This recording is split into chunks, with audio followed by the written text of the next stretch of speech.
वांद्रे किल्ल्यावरील दारू पार्टीचा वादग्रस्त कार्यक्रमाला सांस्कृतिक मंत्र्यांची विशेष उपस्थिती होती। ठाकरे गटाचा आशिष शेलार यांच्यावर हा निशाणा आहे। किल्ले अडवा अड्डे बनवा सरकारचं हे धोरण असल्याची टीका अखिल चित्रेंनी केली आहे। तर ओली फेस्ट मधील दारू पार्टीचा व्हिडिओ व्हायरल झाला। तो बघा किंगफिशरचा बॉक्स काढतोय।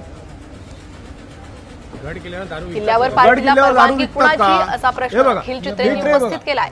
वांद्रे किल्ल्यावर आयोजित ओली फेस्ट दरम्यान झालेल्या दारू पार्टीचा व्हिडिओ आणि फोटोवरून वाद सुरू असतानाच ठाकरे गटाचे प्रवक्ते अखिल चित्रे यांनी आणखी एक फोटो शेअर करून सरकारवर टीका केलेली आहे। इम्पोर्टेड लिकर पण आहे।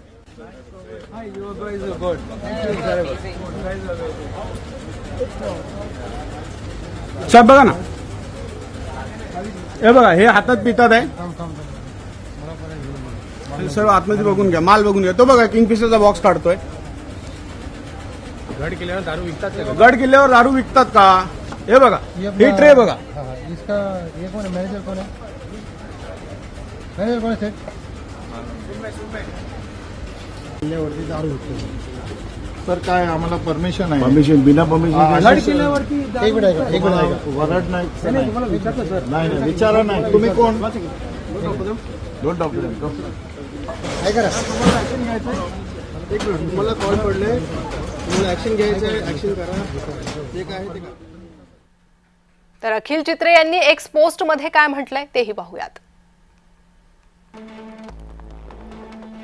वांद्रे किल्ल्यावरील ओली फेस्ट दारू पार्टीची दृश्य पाहून संताप आला होता ना। त्याच ओली फेस्ट कार्यक्रमाला खुद्द महाराष्ट्राचे सांस्कृतिक मंत्री विशेष उपस्थित होते। त्यामुळेच 48 तास उलटूनही कोणावर कारवाई झाली नाही हे स्पष्ट होत आहे। किल्ले अडवा अड्डे बनवा हेच नवीन धोरण सांस्कृतिक मंत्रालयानं हाती घेतलंय। आशिष शेलार हेच का सांस्कृतिक वारसा संवर्धन? अशा पार्टीला मंत्रीच विशेष पाहुणे असल्यावर पोलीस कारवाई कशी करणार?